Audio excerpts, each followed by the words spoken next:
the first coach of the first team, he went out and he saw me in a game and he was like, I want to have a meeting with you. And I was like, okay, what did I do now?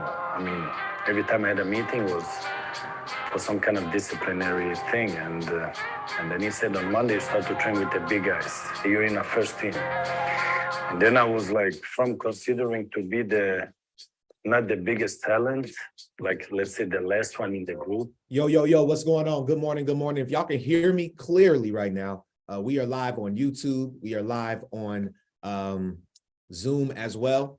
So if you can hear me right now, just go ahead and drop some coffee emojis. Let me know in the chat box. That way I make sure everything is connected properly for y'all. And we're about to have a great show. I'm not gonna lie, it's a lot of information out right now. I'm kind of exhausted from studying all this information, from looking this stuff up. So I hope y'all absolutely love this. Today is a legendary call, another legendary call. That's why I had to bring the soccer legend out. So listen to this personal development. All right, we're gonna get started, but listen, it don't even matter no more. Game over. All right, they're trying to FUD and scare everybody out the market, but it's not gonna happen with coffee and crypto. Welcome to the #1 and the greatest morning show in the world for cryptocurrency. Send this link out to all your friends, send this link out to all your family, and let them know that this literally a few more moments before everything changes and everything shifts in our world. And we are watching it live here on Coffee and Crypto. I'll get back to y'all in the next few minutes. Thank you for being here. To jump over all of them and come in the first group. And I was like, okay. And I was in shock because, and I didn't want to say it too much because maybe if I talk too much, he will change his mind. I was like, okay, see you on Monday then. When they saw me, they saw the player that was different from the other ones. It was a great feeling, but at the same time, I was like, now I have opportunity to do something good out of it. And it's up to me.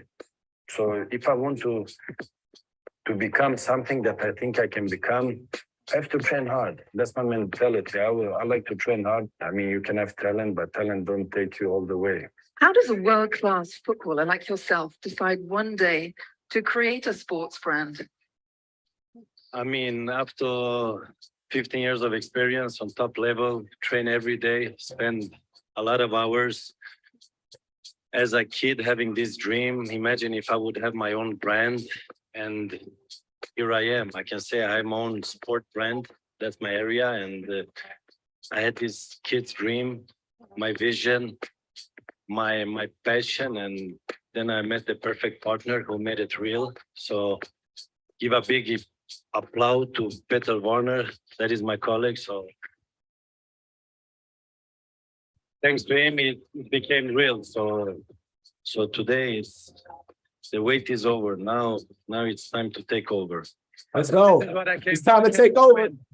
And I'm winning. So I just have to keep going because the more I win, the more satisfied I get. So that's me. You, of course, scored a winning goal for Ajax all those years ago. We're going to get started in the next 3 minutes. I appreciate everybody. Let's get it. Thank you for your patience. Exactly. I think you appreciate it more the older you get. In the beginning, it's more like hype, more fun. You don't realize what the trophy means. The older I got, the more mature I got, the more surrounding I got by the winning mentality, the more I understood that it's all about winning. It's all about collecting these trophies. That is what I'm doing. I think this was my 32 trophy, and wow, I'm super happy. Wherever I went, I won. You've had a truly phenomenal season. You've scored more goals than anyone in the whole of England. Even by your high standards, has it gone better than you could have expected when you signed during the summer? No, this is what I predicted. Everything I saw would happen. The only thing the other ones didn't see it. And I came here to show them what I saw and what I would do. And I'm doing it. Because apparently to many, I could not do it. My friend, I keep going. I keep doing what I'm doing every year. And I'm enjoying the game. There was no question about it. Galaxy was the team, and I chose them. So they didn't need to choose me. I chose them, and I come to do exactly what I've been doing the last 23 years, winning. Because I feel it's in my DNA. Wherever I come, I won, and I will still do it. So I'm coming to win. I'm coming to help and make it better. It's part of the game. If you come up among lions, you should expect to get attacked by the lions. It's normal, because if you're a cat, you will run away. But if you're a lion, you will stay among the other lions. I came here as a 35-year-old where everybody thought I was in a wheelchair. And what happened? The lion is still alive. And that's the way it is. Who's the best striker in the Premier League right now? For me, I like a striker that makes the difference. Lukaku is strong. He's more the physical player that scores a lot of goals. Aguero is good. Man, let's get to it. Welcome to Coffee and Crypto. People don't even know. I ain't gonna lie to y'all, man. If people knew how much of the GOAT I am, they would show up. I swear to you. Like, I'm about to blow y'all mind today. Drop some coffee in the chat box for that. I got to toot my own horn right now. This is one of those episodes, and it's a shame, you know, it's a shame that people are so uninterested in their future. Man. Shout out to everybody on YouTube right now. Shout out to everybody that's going to catch the recording, and shout out to the ones that will catch it in maybe about 5 years from now. You know what I mean? They'll see this recording and be like, man, this guy was really breaking it down. Him and his community, they knew, like they knew what was happening before. And it just comes from many years of just consistent research and just staying consistent.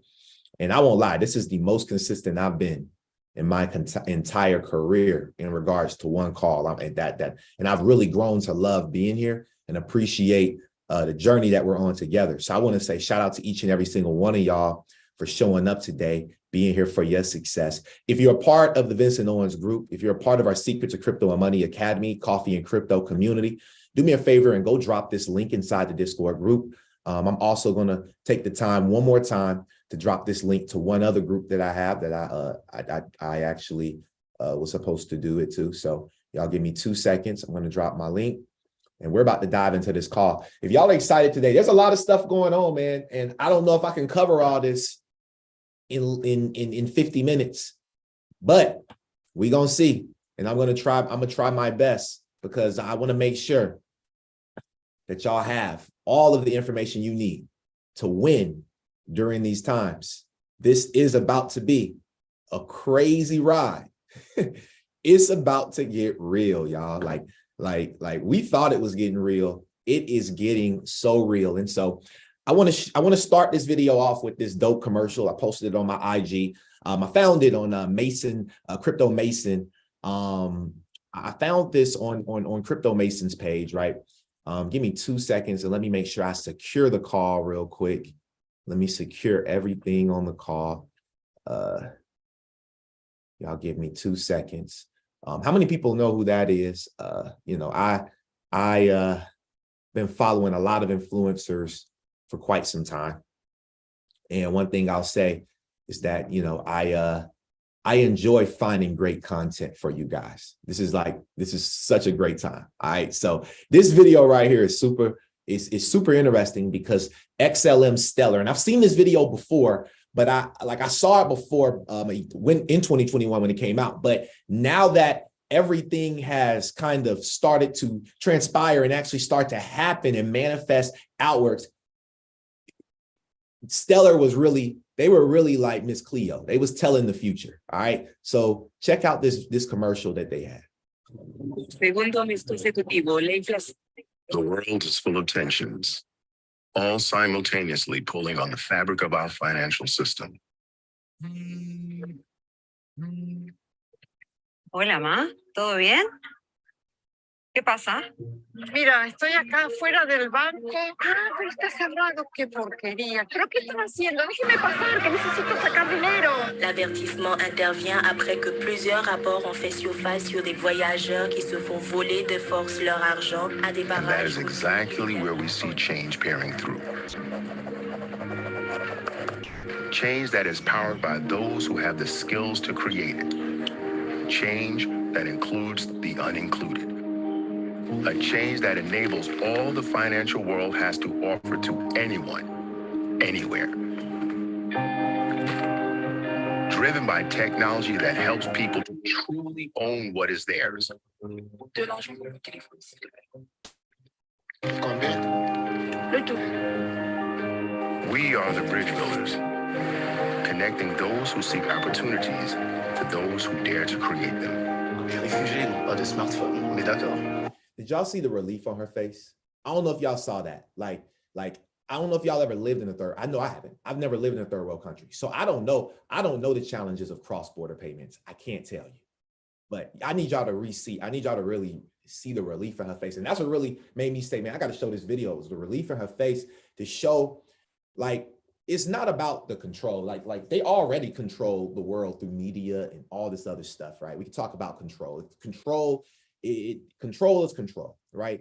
But when we're talking about making things more accessible, easier, more fair for everybody, and not just Americans, not just the rich, not just, but being able to just transfer money and it not be as expensive for people that live in one country, immigrants that move here from India and in Thailand and different places, and they get a better, they build their better life here in America, and now they have that money to send over, but it's taxed and it's not even, so it's tough. So take a look at this. Our calling is to create tools for doing good by doing well. No te preocupes, yo te mando plata. And doing well by doing good. Sont entrés dans le camp avec l'intention de délivrer, d'intimider et de voler de l'argent, prenant les dernières épargnes de ceux qui ont plus besoin. And bridge technical and physical borders with technology for real world problems. Look, see the opportunities. We just need a way to bridge the obstacles. To create a more just world by acknowledging that everyone is valuable and empower local solutions to solve local problems. The Stellar Network, a universe of opportunity. All right. So I want to just pop it off with some positivity because this call is about to get dark. All right. It's a dark call today. All right. So just make sure that you got your flashlight so you can see through everything that's going on. All right. So first thing we're going to do is we're going to start with the FUD. All right. So on Daniela Cambone, I love watching her show. And she has a great, I like her agenda personally. I like it. She gets the information out of the people. She asks amazing questions, right? If I was interviewing people consistently, when I'm interviewing people consistently, but definitely just paying attention to people, she does an awesome job. And she always includes crypto. So she includes crypto just to kind of see where people are. And usually, typically, the younger people that she interviews, they typically have some faith, some belief, but a lot of the time, these older venture capitalists and CEOs and wealth managers, and just all these people, they don't believe in crypto, as we know, right? So I'm gonna play this quick video right here. I actually watched the entire video last night on my way home, and I was like, man, I can't show the whole video, and it was so many great parts. I wasn't sure what part to show, but this one was great, and so shout out to Riz XRP for this quick video. In crypto, and as we're wrapping here, I just want to get a few thoughts from you since it's the first time you're speaking to my audience. I know you haven't hid your disdain for cryptocurrencies, but one thing I want to bring up is a lot of Bitcoiners, the believers, rejoicing now, pointing to what's happening in the banking system, showing this is the reason you should be owning Bitcoin. You're outside of the system. You're free from all this. What's your response to the Bitcoin maxis here? I disagree. I mean, first of all, Bitcoin has a huge amount of volatility. Slightly more than a year ago was at 69. These days is between 19 and 20. So it's lost about 80% of its value. The other top 10 have lost more than that. So you have a huge amount of market risk. You can wipe out your wealth in it. Secondly, we're talking about Silicon Valley Bank, but guess what? In the last week, two major crypto banks went bust, Silvergate and now Signature Bank, because they were, again, doing toxic stuff. And people who had their deposits may or may not be bailed out, but it's highly risky. So, the lesson of the last year and a half has been that anything crypto is extremely dangerous. There are so many crooks, so many frauds. You know, SPF and FTX is not the exception, is the rule. It's a world of con men, criminals, crooks, tax evaders, con men of various sorts. And this entire crypto house of cards is collapsing. So if you want to have safety of your wealth, the last place you want to be is in crypto. So last place you want to be is in crypto if you want to have wealth. All right. So, well, I mean, what else are we supposed to put it in? Cash and let it get locked up in the bank? So let's keep pushing forward. So Alex Jones on SVB collapse. I found this video to be pretty interesting, and the purpose of this show is to give you guys different perspectives. Hold on one second. But yeah, purpose of this video is to give you guys different perspectives on how I see the market, the things that I feel like are just were interesting to pretty much keep you guys in this thing long term. Because without a show like this, without shows like this, without podcasts like this, without content and information, only thing we have is what's on the news, and everything on the news is scary right now. So I want to start, what I'm doing is I'm starting with the news, and then I'm gonna take you guys to the research to show you why the news don't even matter. All right, let's get to it. Just go back the last 6 months, just grab 4 or 5, because I know I said it about 100 times. Times that I said next they'll start collapsing regional and lending banks to consolidate them into the big 6 globalist banks that own the private Federal Reserve and the European Union Bank and the rest of it. And then out of that, they will call for central bank digital currencies to be rolled out.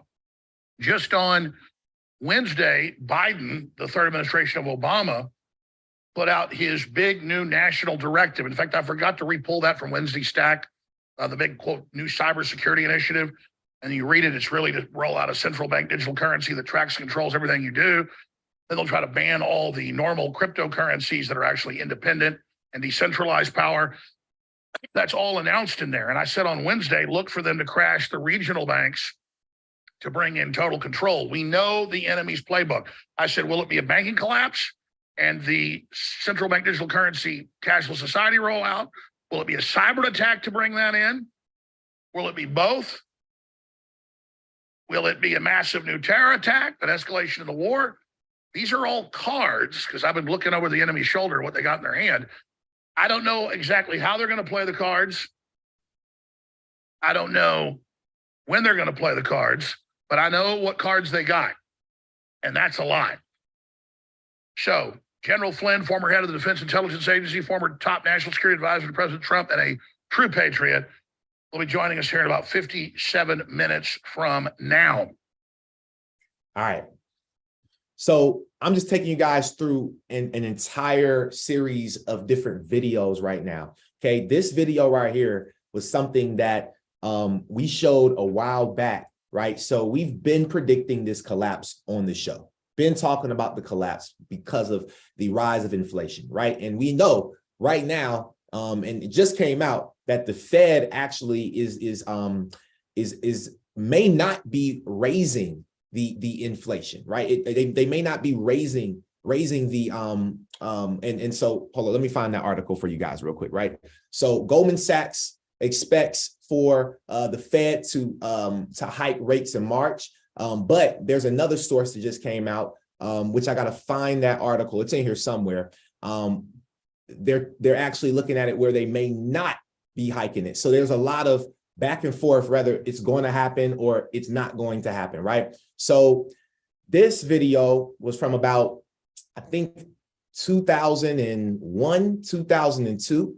It talked about how all the banks are broke, right? How all the banks have a liquidity problem, how all the banks don't have any money inside of them. And I felt like this was pretty interesting to show you guys, especially with the narrative that's on the side of CNBC, Bloomberg, and all the major news networks. All the banks are broke. They're broke because we have a system called fractional reserve banking. Banks can lend money that they don't actually have. It's a criminal scandal and it's been going on for too long. Most of the problem starts in politics and central banks, which are part of the same political system. We have counterfeiting, sometimes called quantitative easing, the artificial printing of money, which if any ordinary person did, they'd go to prison for a very long time. And yet governments and central banks do it all the time. Central banks repress the amount of interest that rates are, so we don't have the real cost of money. It's central banks that manipulate interest rates. And plus, underneath all this, we talk loosely in a rather cavalier fashion about deposit guarantees. So when banks go broke through their own incompetence, the taxpayer picks up the tab. It's theft from the taxpayer. And until we start sending bankers, and I include central bankers and politicians, to prison for this outrage, it will continue. All the banks are broke. They're broke because we have a system called fractional.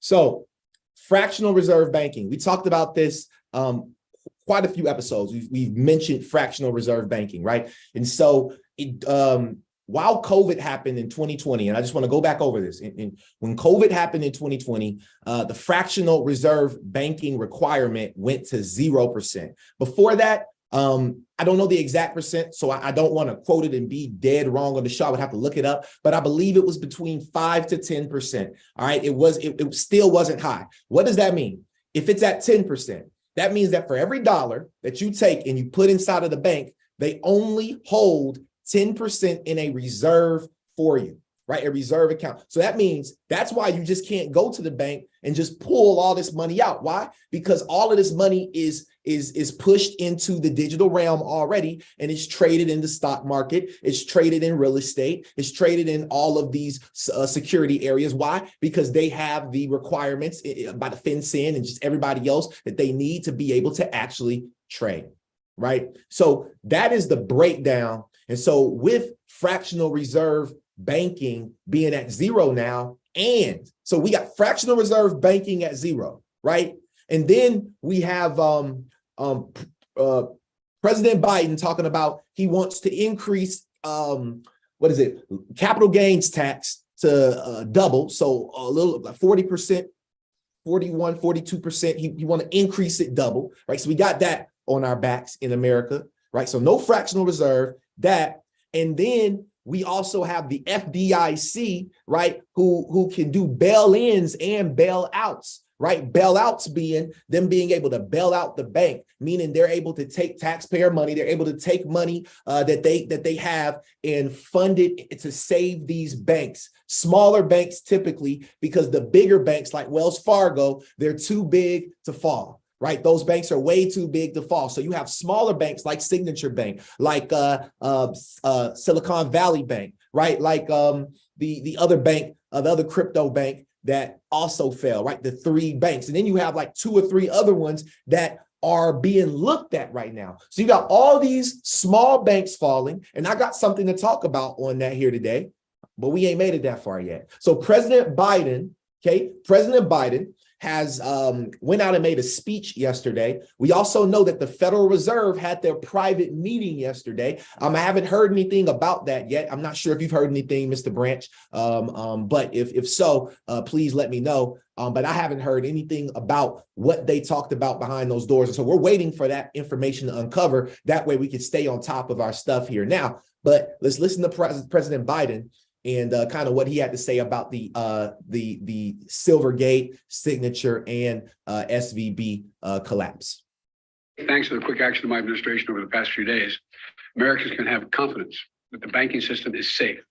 Your deposits will be there when you need them. Small businesses across the country, the deposit accounts at these banks can breathe easier knowing they'll be able to pay their workers and pay their bills. And their hardworking employees can breathe easier as well. Last week, when we learned of the problems of the banks, and the impact they could have on jobs of small businesses and banking system overall, I instructed my team to act quickly to protect these interests. They've done that. On Friday, the government regulator in charge, the FDIC, took control of Silicon Valley Bank's assets. And over the weekend, it took control of Signature Bank's assets. Treasury Secretary Yellen and a team of banking regulators have taken action, immediate action. And here are the highlights. First, All customers who had deposits in these banks can rest assured, they'll be protected and they'll have access to their money as of today. That includes small businesses across the country that bank there and need to make payroll, pay their bills, and stay open for business. No losses will be, and this is an important point, no losses will be borne by the taxpayers. Let me repeat that. No losses will be borne by the taxpayers. Instead, the money will come from the fees that banks pay into the deposit insurance fund. Because of the actions that our regulators have already taken, every American should feel confident that their deposits will be there if and when they need them. Second, the management of these banks will be fired. If the bank is taken over by FDIC, the people running the bank should not work there anymore. Third, investors in the banks will not be protected. They knowingly took a risk, and when the risk didn't pay off, investors lose their money. That's how capitalism works. And fourth, there are important questions of how these banks got into the circumstance in the first place. We must get the full accounting of what happened and why those responsible can be held accountable. In my administration, no one is above the law. And finally, we must reduce the risk of this happening again. This is y'all's king. You know what I mean? That's what other countries is like. This is y'all's king. You know what I mean? Like crazy, man. But anyway, so in 2022, Jim Cramer, all right, now Jim Cramer this week, he said that everybody should get out of Bitcoin. All right. And then look what Bitcoin did, right? So Jim Cramer has been known for years to give the wrong information, right? He's been known for years to be on the opposite end of what's right. I don't know how he's still around, but I think it's because people just enjoy Cramer. So I want you guys to kind of hear what Cramer said about Signature Bank, which is the third largest bank. And also, if you guys didn't know, on my Instagram, TikTok, Twitter, I posted a video and it had in there a section of Forbes making them one of the top banks in the world. In the country. So one of the top banks in the country listed by Forbes. So check out Jim. Let's start with Signature Bank. This is a New York-based commercial bank, but it's got 36 private client offices sprinkled across the New York metro area, California, and North Carolina. The thing about Signature is that it's a business-oriented bank. And to the extent that they have a consumer business, it's focused on the wealthy, namely business owners and senior executives who do a lot of business, and you can make a lot of money working with them. Let's start with Signature Bank. So you can make a lot of money working with them, right? So he promoted this company in 2022, and just like that, there's another collapse. I mean, I don't think it has anything to do with Jim, but he does pick some pretty, excuse my language, y'all, but pretty shitty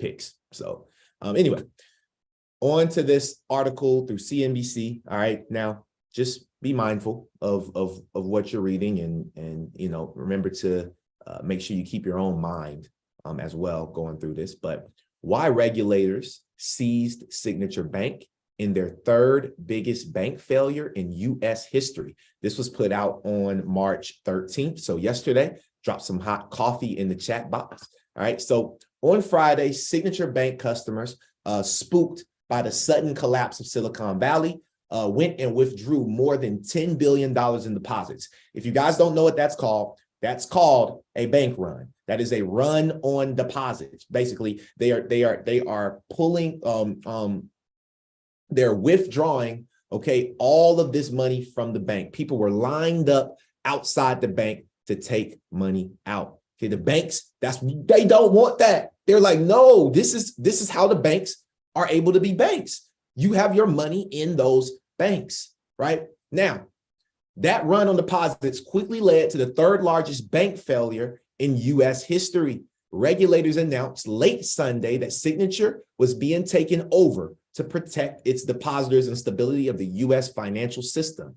All right, now, Barney Frank, okay, which we have a video for him coming up, okay, he says, I think part of what happened was the regulators wanted to send a very strong anti-crypto message. Right. I agree with him. I believe that that's exactly what they were looking, to do. And the reason why I say that is because understand this, Signature Bank, yes, it's a crypto Web3 based bank, right? It's not even all based. there are other companies that were associated with Signature Bank. One of those companies, if I'm not mistaken, was Roblox. And I pulled it up. It was quite a few. There was Roblox. I believe there was, if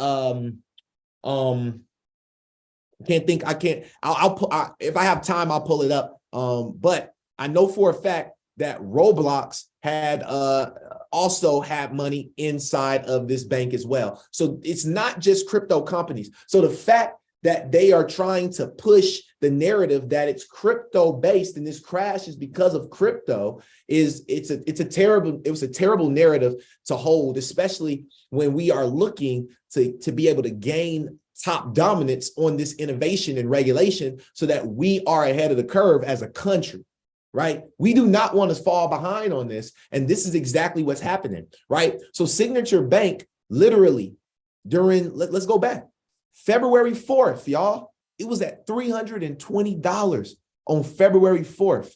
That bad boy is down to $70. There's no coming back for it. It's over. They're gone. Right? Signature Bank is done. Okay. Now, what happens? I'm glad that you asked. The thing about this that is so pivotal, and I got to come up to the stage real quick. The thing about this that is so pivotal, and I want you guys to understand, okay? And I'm just using my own theory behind this, but I believe what I'm saying. Okay. Signature Bank and all these other banks, they have certain licenses, right? They have money transmitter licenses, right, Mr. Branch? They have certain licenses that banks need to be regulated. What I believe is about to happen, and this is my theory, okay, and I believe that Ripple and the SEC lawsuit will be over with in the next few weeks. Their settlement is on the way, whether they have to pay their way out, but I believe XRP will not be deemed a security. At least secondary sales of XRP will not be listed as a security. The private version, possibly. The other version that retail has, I believe it will not be listed as a security. All right, that's number one. Number two, I believe when that happens, they'll get the regulatory clarity to be the first and only cryptocurrency company with cross-border payment capabilities. Not XLM, not hbar, not anybody else, but XRP. It will get the clarity that it needs. When it gets the clarity that it needs, okay, this is what I believe will happen. They're going to go, because remember, we looked it up before. Ripple already has one money transmitter license. And what state is that in, family? Who remembers what state that's in? Anybody drop it in the chat? You know what?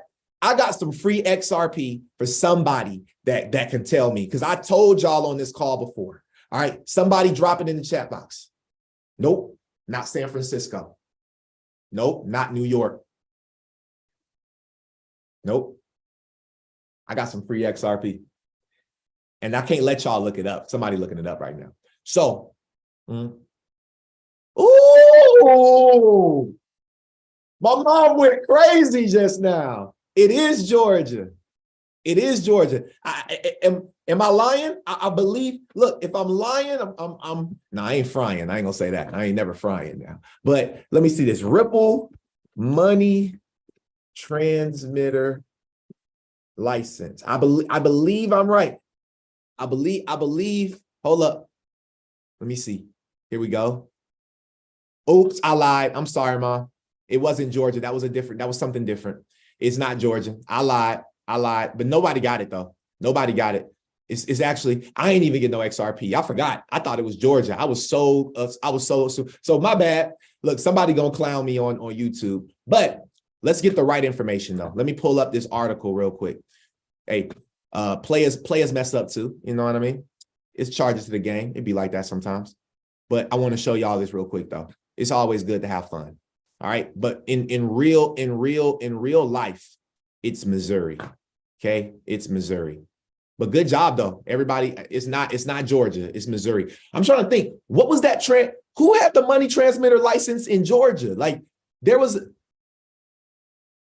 FT? It was like, no, not FT. I swear to y'all, there was somebody that had a license in Georgia. I'm going to look that up and find it. And on the next episode, I'm going to bring that to y'all, man. Because I swear to goodness, I knew for a fact without even looking it up. I was like, because I remember it saying Georgia, and I'm from Georgia. So I was in my mind, I was singing Ray Charles. I was like, Georgia, Georgia. Right. So let's get back to the show. Okay. So what I believe is going to happen is I believe that Ripple, they already have a money transmitter license in Missouri.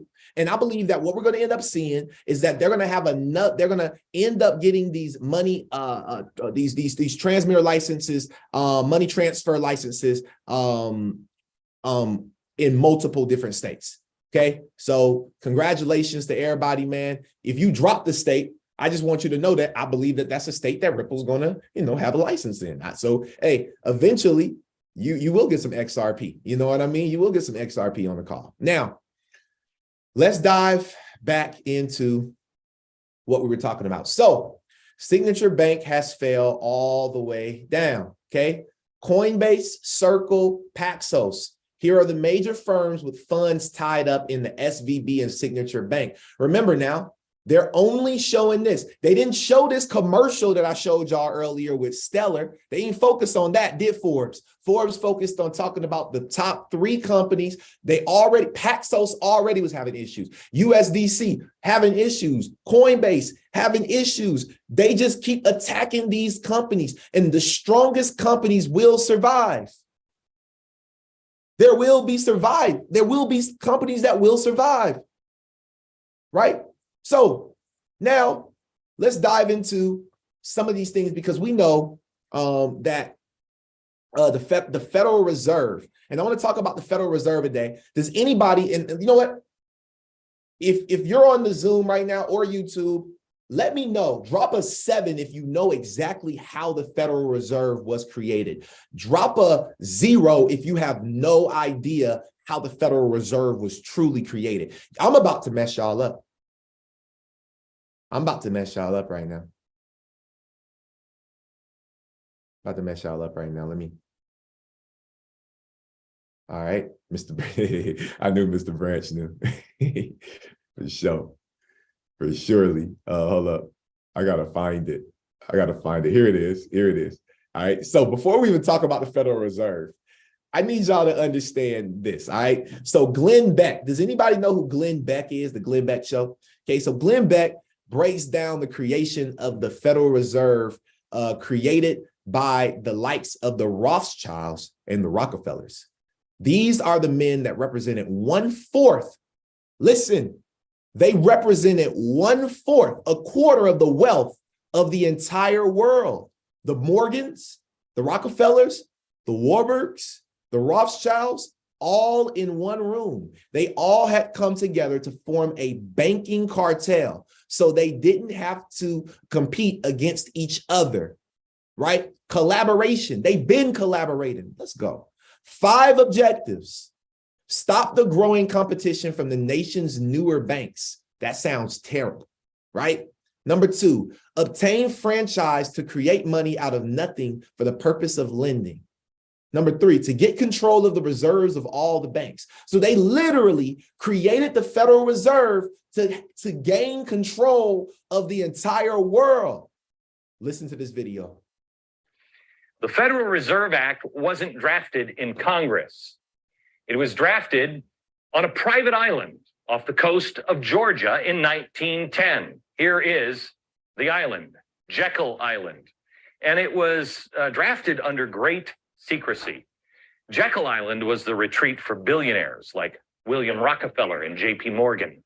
And in 1910, Senator Nelson Aldrich, the Republican whip in the Senate and the chair of the National Monetary Commission, sent his private railroad car to the New Jersey Railroad Station, where he and 5 other men were instructed to come one at a time and everybody pretend they just didn't know each other. Aldrich, who is the guy, remember, he wrote the original bill. He was a business associate of J.P. Morgan. Oh, and the father-in-law to John D. Rockefeller Jr. So there's no special interest happening there. There was also Abram Piatt Andrew, Assistant Secretary of the Treasury, and Frank Vanderlip, representing William Rockefeller, Henry Davidson and Benjamin Strong with J.P. Morgan, and Paul Warburg. He was a partner at Kuhn, Loeb and Company. He was representing the Rothschild banking family. Oh, he's going to talk about the Rothschilds now. He actually is an interesting character. If you ever saw Little Orphan Annie, Daddy Warbucks was named after Warburg. These are the men that represented 1/4 of the entire wealth of the world. You think we got a problem with wealth now? Those guys, 1/4 of all of the money in the world. The Morgans, the Rockefellers, Warburgs, Rothschilds, all in one room. Yeah, but when do they start sacrificing chickens? Well, it doesn't happen. That I'll tell you. These guys were all competitors, according to G. Edward Griffin, who we'll talk to in a minute. They all had come together to form a banking cartel so they didn't have to compete against each other. He says it was like an oil cartel or a sugar cartel, but this cartel actually went into partnership with the government. I mean, how great is that, huh? It's kind of like the drug cartels in Mexico. Wait, I didn't say that out loud, did I? So for more than a week, these men sat around there. And they sat around this big table and they hammered out all the details of what became the Federal Reserve System with 5 objectives. How many of these do you agree with? 1, to stop the growing competition from the nation's newer banks. That doesn't sound good. 2, to obtain a franchise to create money out of nothing for the purpose of lending. That really doesn't sound good either. 3, to get control of the reserves of all of the banks so the reckless ones wouldn't be exposed to currency drains or bank runs. Oh, that's the charity part. Golly gee, beef, thank you so much. Then to shift the losses from the bank owners to the taxpayers. It just gets better and better for you and me, doesn't it? No, again, the answer is no. And then finally, to convince Congress that the purpose was to protect the public. So now do you have a different, let's now that we know who the Federal Reserve was created by. I mean, look, y'all, that was look, man, I'm like Bill, I ain't gonna lie to y'all, I might be the Bill Nye, the science guy of this, man. I might be the new Bill Nye of crypto or something, man, because that was a good science lesson right there. Can't lie. I enjoyed that science lesson. All right. So the Federal Reserve on March 12th put out a joint statement by Treasury, Federal Reserve, and the FDIC. All right. So it was released by Secretary Yellen, Chairman Jerome Powell, and Chairman Martin Gruenberg. Okay. Today, we are taking decisive actions to protect the U.S. economy by strengthening public confidence in our banking system. This step will ensure that the U.S. banking system continues to perform its vital roles of protecting deposits and providing access to credit to households and businesses. Listen, these smaller banks was coming in here and killing it. They were in Forbes. They was running the bag up because they was dealing with crypto, right? They were dealing with these crypto companies, right? It's the same thing. These cannabis companies was running in, going crazy and putting money in the bank. And then what do? You can't put cannabis money in the bank. Can't put it in there. There was a time that you could. They didn't care. Now you can. See what I'm saying? So regulation is among us. Regulation season, right? Now, after receiving the recommendation from the board of FDIC and the Federal Reserve and consulting with the president, Secretary Yellen approves actions enabling the FDIC to complete its resolution of Silicon Valley Bank, okay, in a manner that fully protects all depositors. Depositors will have access to all of their money starting Monday, March 13th. No losses associated with the resolution of Silicon Valley Bank will be borne by the taxpayers. Okay. Cool. Up to $250,000, right? Now, that's what they're insured for, but they made sure that they were going to get everything back, okay? Now, on March 12th as well, Federal Reserve Board announces it will make available additional funding to eligible depository institutions to help assure banks have the ability to meet the needs of all their depositors. So this is the what? Is this a bailout or a bail-in? Drop it in the chat box. Are they bailing them out? or are they bailing us in? Which one did they decide to go for, right? Because if they had chose the other way, which was did not give us, if they did not give that money back, do you understand what riots would have took place in the streets of Los Angeles, in the streets of California, in the streets of New York, in the streets of Georgia, in the streets of everywhere? Do you know what would have happened, right? So guess what? Instead of that, let's just print. Bands to make a dance, right? Let's go. Now, I wanted to bring something up from Patrick Bet David. Very, very, very interesting. Anybody ever seen what's that? Emperor's New Groove? The little lady was like, interesting, right? So this is interesting. All right. So look at the FDIC's balance sheet below. FDIC only has $125 billion securing $9.9 trillion. That's only 1.26%, right? Wow, look, Mr. Branch was ahead of me. He already had dropped it. Look, I didn't even see the chat box. FDIC may be able to protect the depositors at SVB, but it won't be able to do it. Sorry, y'all. I got tongue twisted. But it won't be able to do if it happens to a few other banks. Understand this. Let's go look at this, y'all. Okay, let's zoom in. All right. So the deposit insurance fund, the fund balance is 125.5, right? That's it, 125.5. Let's zoom out. FDIC only has $125.5 billion to secure, let's go back down, 9.926. So $9.9 trillion.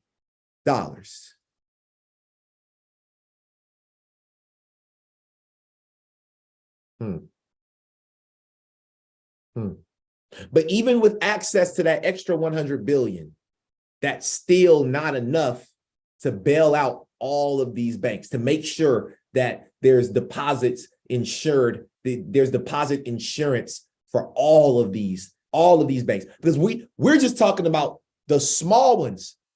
What about the behemoths? What about the behemoths? Woo! Oh, it's getting crazy, y'all. It's getting crazy. It's about to blow up. Woo! Hope nobody else is in here. So, Barney Frank helped create the 2008 financial crisis, then lied about it, and was then put in charge of fixing it. Okay, now the same guy is on the board of Signature Bank, which just collapsed. So the same guy, Barney Frank, the same guy from that article we read earlier. I am very pleased to join in support of this resolution. Indeed, I was a prime co-sponsor. The main sponsor is our colleague from California, Mr. Miller, who comes to Congress with a distinguished record himself in building homes. But those who argue that housing prices are now at the point of a bubble seem to me to be missing a very important point. Unlike previous examples we have had, where substantial excessive inflation of prices later caused some problems, we are talking here about an entity, home ownership, homes, where there is not the degree of leverage that we have seen elsewhere. This is not the dot-com situation. We have problems with people having invested in business plans for which there was no reality. People building fiber optic cable for which there was no need. Homes that are occupied may see an ebb and flow in the price at a certain percentage level, but you're not going to see the collapse that you see when people talk about a bubble. And so those of us on our committee in particular will continue to push for home ownership. One of my biggest differences with the Bush administration, even with the Clinton administration, was that they overdid that. I have always been critical of this effort to equate a decent home with home ownership. I think we should have been doing more to provide rental housing. My efforts have been to try and get affordable rental housing. I was very much in disagreement with this push into home ownership. Barney Frank on a bank board. There's something that sounds a little bit funny about it, right? This is the guy that is half the namesake behind Dodd-Frank, the landmark legislation that was the government regulatory crackdown on the financial sector in the wake of the crisis, is now 2 years out of Congress, joining a bank. So he is joining the bank, Signature Bank. He's going to join the board. He says he likes the model of this bank because it doesn't get into fancy exotic derivatives and credit default swaps. What it does mostly is lend to private banks. As for how much he's going to make, according to Cranes New York, board members get about $60,000 a year. Plus, he's. So I believe Signature Bank, right? I believe it was Signature Bank. Signature Bank was highly known for lending money or lending money, but also taking money, right? And housing money for real estate companies as well, right? So Goldman Sachs no longer expects the Fed to hike rates, no longer expects them to hike rates in March. Okay, I read that wrong earlier. Okay, they did say that. That was the article. Okay, now, I know that we all saw USDC fall. Okay, when all of this happened, USDC fell, and the reason why is because of it having the attachment to Silicon Valley Bank and having some of their money, about 8% of the total USD totals, inside of that bank.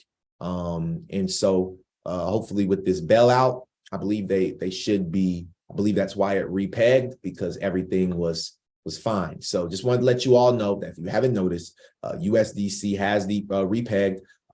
Ms. Zuli asked me yesterday, she said on one of our private calls, she asked and said, hey, what is your idea? What's your thoughts on USDC? I told her that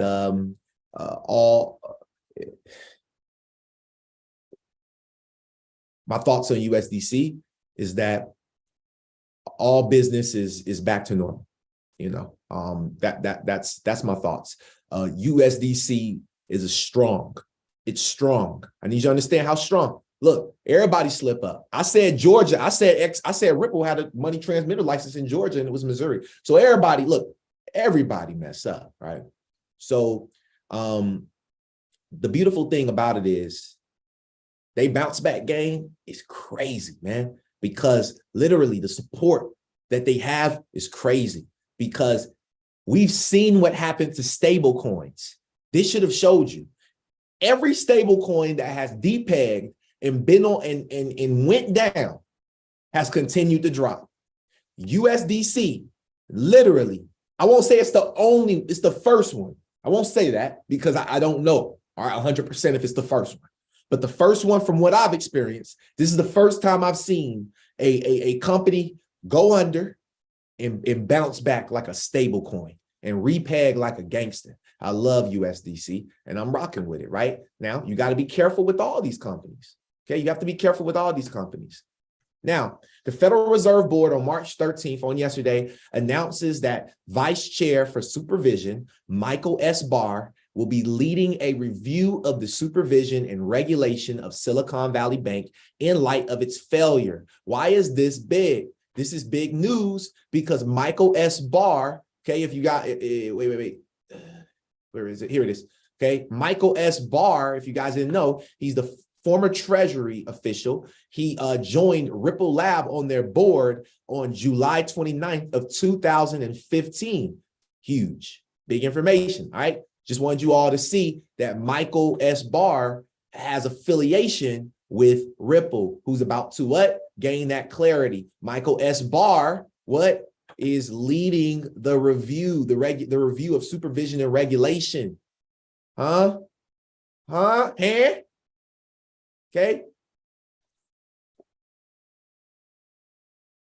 Let's see. What else I got for y'all? Breaking news.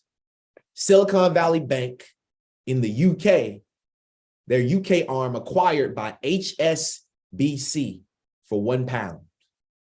Okay, for £1. They just literally, so £1 British. They're acquiring them. Okay, it's a new acquisition. Remember, I told you all, okay, and I told you all that what we're going to see is the collapse of banks, smaller banks, like HSBC is a huge bank. And we know that HSBC, right, also has ties to Ripple. This came out in 2016.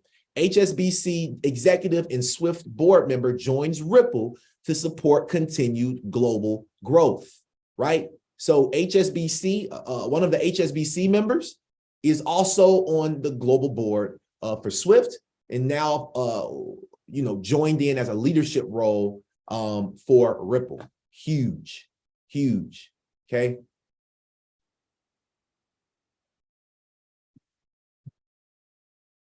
The reason why I love Circle, okay, I meant to have this over here, but the reason why I love Circle is because even even Jeremy Allaire, who is the co-founder and CEO of Circle, said this. He said Circle's USDC operations will open for business on Monday morning, including with new automated settlement via our new partnership with Cross River Bank. This was big. I wanted to bring this up to you all, right? Because not only is Circle back in business, but now Circle is partnering with Cross River Bank. So we just saw HSBC, Ripple partner, acquire the UK arm, right?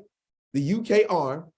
And then we see in 2014, Cross River Bank to integrate Ripple for real-time international payments. Cross River Bank was the very first bank to test cross-border money transfers on the Ripple network. Huge, huge, okay? Circle taps Cross River as a banking partner and expands their ties with BNY Mellon, who we know also is a part of everything that's going on, right? This is not a bank that's going to crash.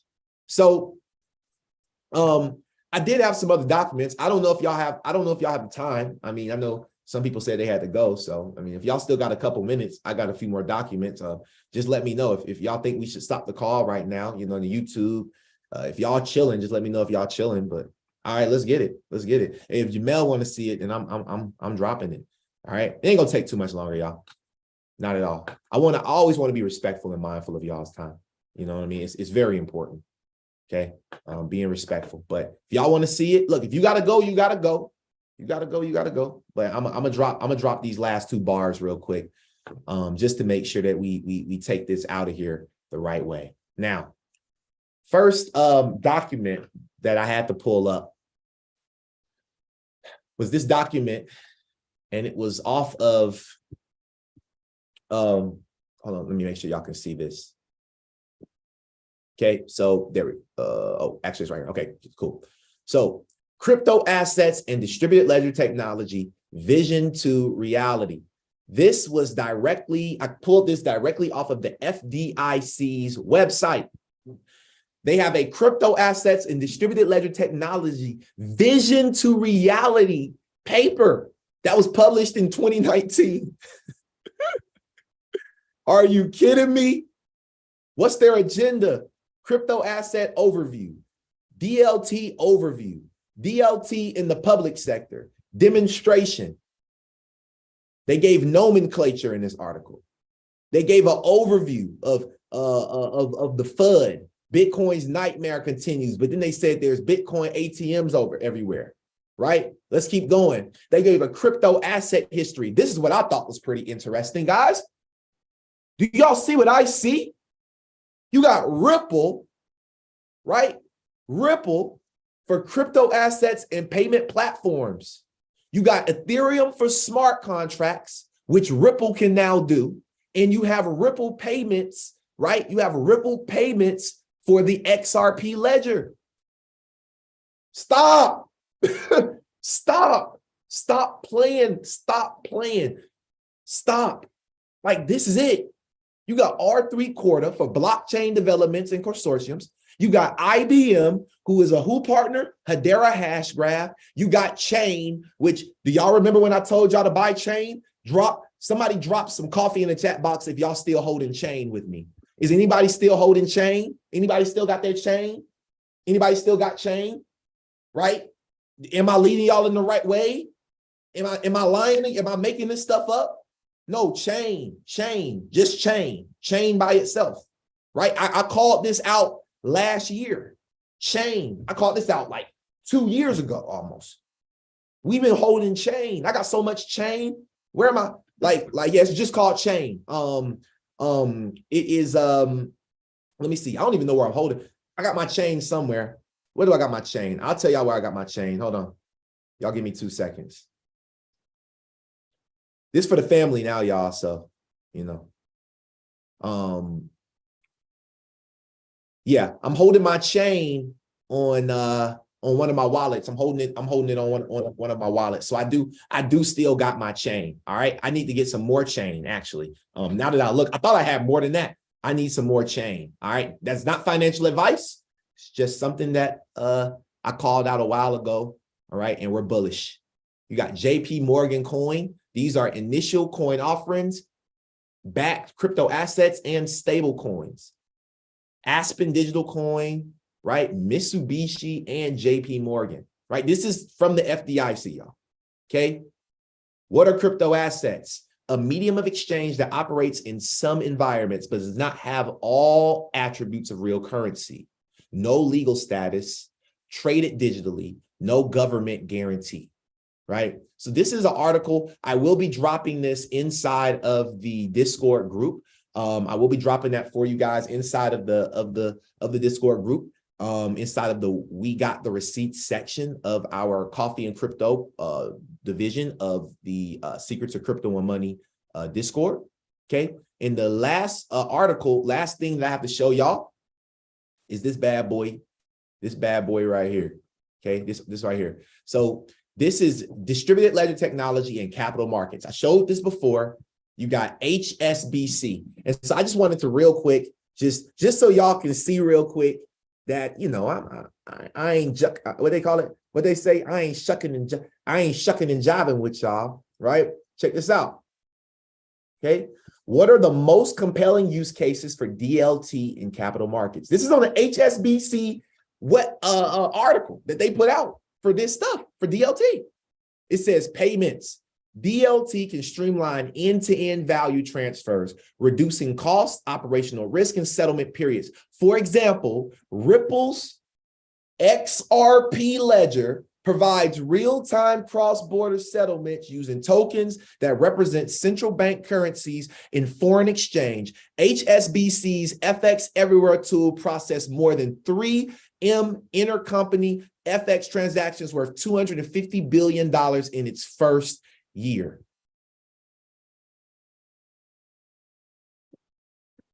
And that's all I got. And that's that. All right.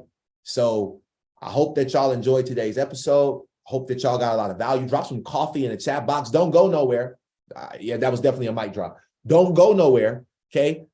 Because we got our Q&A section. So I would love to hear from, you know, anybody that has anything that they would want. Oh, Mr. Brent said he shared a file in the meeting.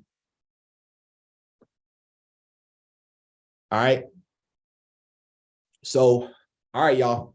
So is there anybody that has anything that they would like to say? Anybody, you know, you can raise your hand. Got one thing you like, learn to love from today. Would love to hear from you. This is the time where we get to connect. While I'm waiting on hands to raise or anybody that has anything, I have a couple of announcements. Again, we have, well, I have nine slots available now. 9 slots as far as one-on-one coaching. So if you are looking for a blockchain and crypto advisor, someone that does the research, if you're the person where you're like, look, I don't have the time to do the research, I don't mind paying you to save me the time to help me gain this wealth and develop a portfolio. If you need help with that, feel free to reach out. I have 9 slots available. And I can send you over the application that is created for you to work with me personally. After these 9 slots, the price, 10 people was what I could take, right? Beyond that, after these 9 slots are gone, I am going to increase the price. The price will go up, right? It has to, right? Because that's going to be 10 more lives that's impacted. So if you are interested in one-on-one coaching, I would recommend that you lock in with me before those 9 slots are gone. And also I want to shout out all of my students from last year. Last year is when I really popped this off. And I just want to say I appreciate y'all for rocking with me for that full year. And most of y'all are still here on this call. So we've done a great job. I will say, and I'm really grateful for you all. What I want to do is call up Mr. Branch. I saw his hand raised. I know sometimes he has to get up out of here. So Mr. Branch, you can feel free to unmute if you need to, sir. Yeah, I really like this episode. Not that I don't like any of the episodes so far that I've been a part of, but I had not ever seen the FDIC document before, which just goes to show you that behind the scenes, what's really going on. I don't ever listen to what they say. I watch what they do. And so that tells me what I need to do. And so if there's any first timers on this call, this is typical Vincent Owens, Coffee and Crypto. And I'll let somebody else talk. Sheesh. Thank you. Appreciate it. That's love right there. Let me call on Gmail. Yeah, honestly, I discovered that FDIC. I don't even know where I pulled it. I was on Twitter like early. I was up like 4 a.m. I was pulling one of your moves, Mr. Branch. I was up at 4 a.m. in the rabbit hole, and I just came across that, and I was like, wow. I was like, this is the icing on the cake that people need. Mr. Branch, if you can resend that link, Miss Billy is asking for it. Gmail, what's going on, brother? Yep, yo, what up, everybody? Good morning, man. Good morning, good morning. Yo, man, I just want to say, man, I really appreciate this episode, man. As always, you always drop us some information that's outside of the news, Yeah. Day by day, I talk to people that are like, I'll tell them about crypto, and like the first thing to think about is all the collapses happening. But I'm like, nah, look, get yourself a good mentor, get yourself somebody that knows what they're doing, and they're gonna give you all the sauce that the government doesn't want you to have, and like you hop in this channel for an hour, bro, and you have enough information to be like, all right, I'm still in a good space, and then beyond that, it's like we can spread that information like a wildfire to like everybody else, because this is going big, bro, and what you're doing, man, the type of research you're doing, man, it's day by day, man, it's getting stronger and stronger, man. So I really appreciate it, man. And yeah, man, you're definitely gonna take us to the top with all the knowledge and work you're putting in, bro. So definitely rocking with you to the top, man. Let's go, bro. I appreciate it. The greatest crypto investor of all time, Vincent Owens. That's what I'm going for. Warren Buffett did it. VO's coming for it. You know what I mean? I'm not playing. And we pulling up in this too. Go ahead, Carl Billy. Yep.